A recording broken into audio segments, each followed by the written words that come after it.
Good evening, children. In the previous class, we have seen one problem.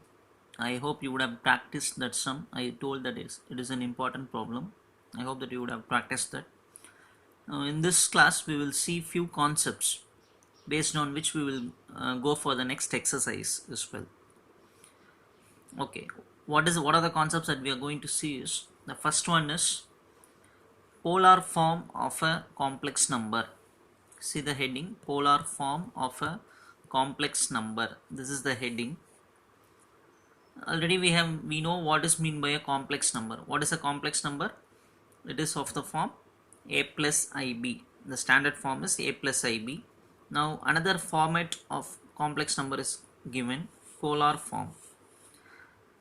Z is equal to r into cos theta plus I sin theta. So writing a complex number in this format is called polar form of the complex number.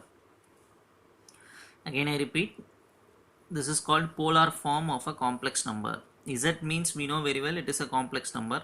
Polar form means writing the complex number in this format is called polar form, out of which this r is nothing but modulus. You know what is meant by modulus. Theta is nothing but argument, or otherwise called as amplitude. This theta is called as argument, or otherwise called as amplitude. Again I repeat, this is called polar form of a complex number, where r is called modulus of the complex number, theta is called argument or amplitude of the complex number. The next heading that we are going to see is Euler's form of complex number. Euler's form of complex number. What is the above heading? Polar form. This is called Euler's form. This is nothing but e power I theta. A complex number can be written in the form of exponential. That is what Euler's form says. A complex number can be written in exponential form, or otherwise you can say that e power I theta can be expressed as a complex number cos theta plus I sin theta. E power I theta, what is the expansion? Cos theta plus I sin theta. Definitely this is a complex number, right? A plus ib.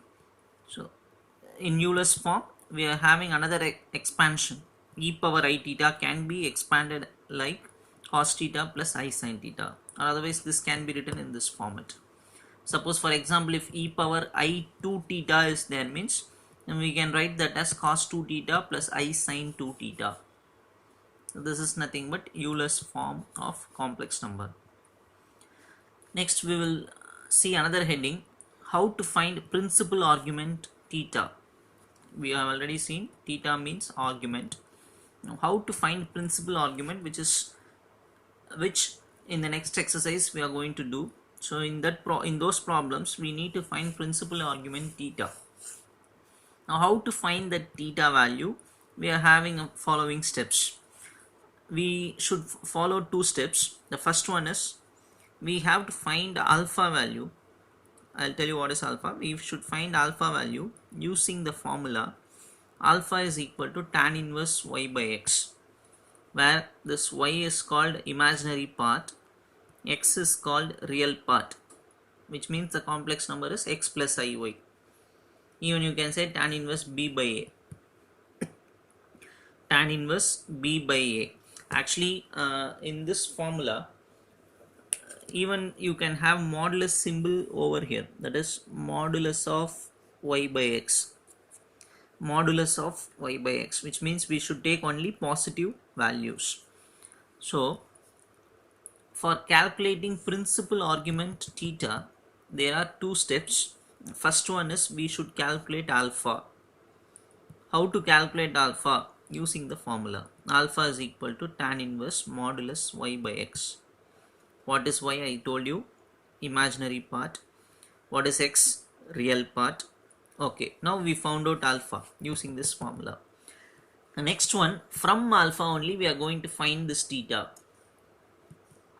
using this table. So we will find theta using this table. What this table says, if theta lies in first quadrant means you should know symbols will be plus and plus, right? 4 quadrants are there. In the first quadrant, x value is also positive, y value is also positive. Second quadrant means x negative, y positive. Third quadrant means both are negative, x negative, y negative. Fourth quadrant means x positive, y is negative, right? So based on the quadrant only, we are going to decide the value of theta. Theta is going to come with the help of alpha, but we should know which quadrant theta lies. How to find which quadrant? For example, suppose I am taking a complex number 2 plus 3i. You just imagine 2 plus 3i. What is real part? 2. Imaginary part is 3. So which means 2, 3 both are positive symbols, so it will come in the first quadrant, plus comma plus. Likewise we have to see. So with the complex number given, we will find out which quadrant it is. If theta lies in the first quadrant, then theta is equal to alpha. That is the value alpha that we found out here, no? That itself can be taken as theta. Suppose if it lies in the second quadrant, that is theta lies in second quadrant, then theta should be calculated using the formula pi minus alpha. Alpha we would have calculated already. So pi minus alpha is the formula for second quadrant.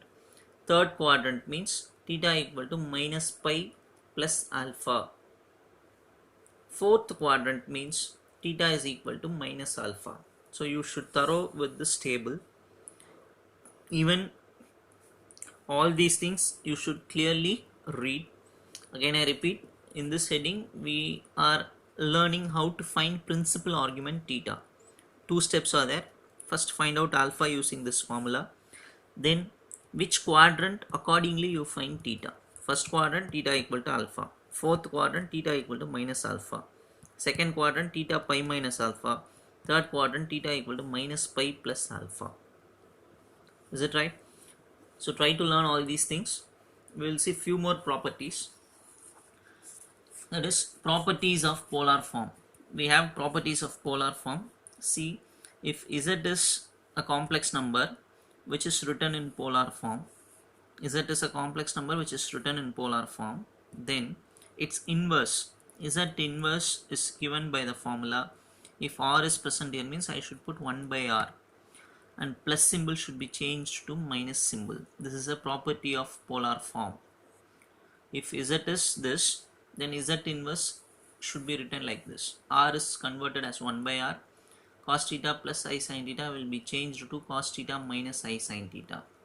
The second property says, if z1 is a complex number written in polar form, z2 is another complex number written in polar form, then the multiplication of these two, that is z1 into z2, is given by the formula r1 into r2, and combining these two we should write cos of theta 1 plus theta 2 plus I sin of theta 1 plus theta 2. That is, we should add the amplitude, we should add the angle, cos of theta 1 plus theta 2 plus I sin of theta 1 plus theta 2.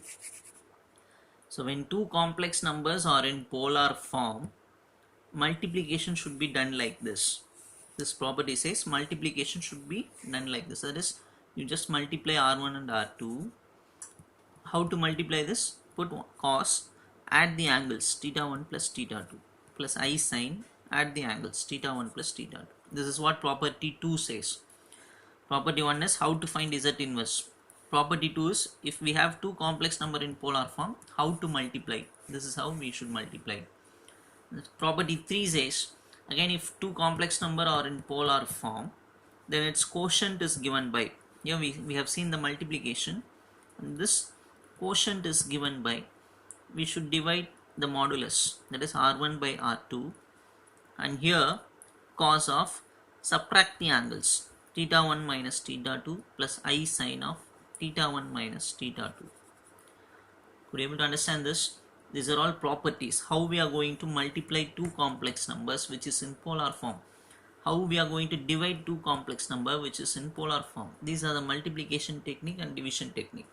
How to divide r1 by r2. How to divide these two, put cos and subtract the angles. Sin, subtract the angles. So these are all three properties related with what? Polar form. Next. we have two notes. The first one says argument of z1 into z2. You know very well, argument means theta. I have already said theta, the name of theta is argument, or otherwise called as amplitude. So now see this property. Argument of z1 into z2 can be splitted as argument of z1 plus argument of z2. Then argument of z1 by z2 can be written as argument of z1 minus argument of z2. So far we have seen many things. The first one is polar form of a complex number. Writing a complex number in this format is called polar form, where r is modulus, theta is nothing but argument, or otherwise called as amplitude. The next we have seen what is meant by Euler's form. E power I theta is nothing but the expansion of cos theta plus I sin theta.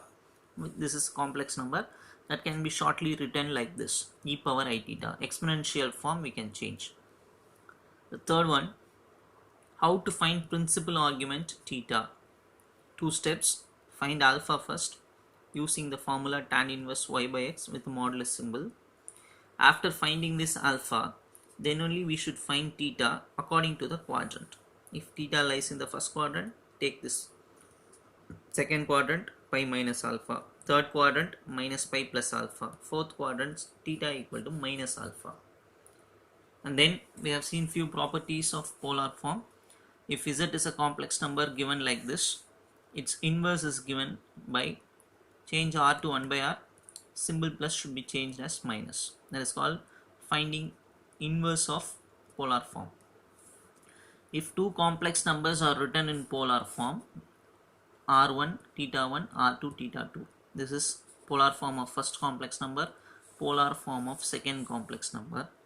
Then the product is given by z1 z2 is equal to r1 into r2. How to multiply these two? Cos of, add the angles, theta 1 plus theta 2 plus I sin of theta 1 plus theta 2. Third property says how to divide two complex number which is in polar form. z1 by z2 equal to divide the modulus r1 by r2. How to divide these two? Cos of theta 1 minus theta 2. Subtract the angles and write. Note, two notes are there. First one says argument of product can be splitted using plus sign. Quotient of argument can be splitted using minus sign. So children, write clearly all these things in your notebook, and as I always say, just learn this now itself. Using this only we are going to do the next exercise. Is it clear? So don't forget to go through everything and write in the notebook. Immediately you learn it. Okay, thank you children.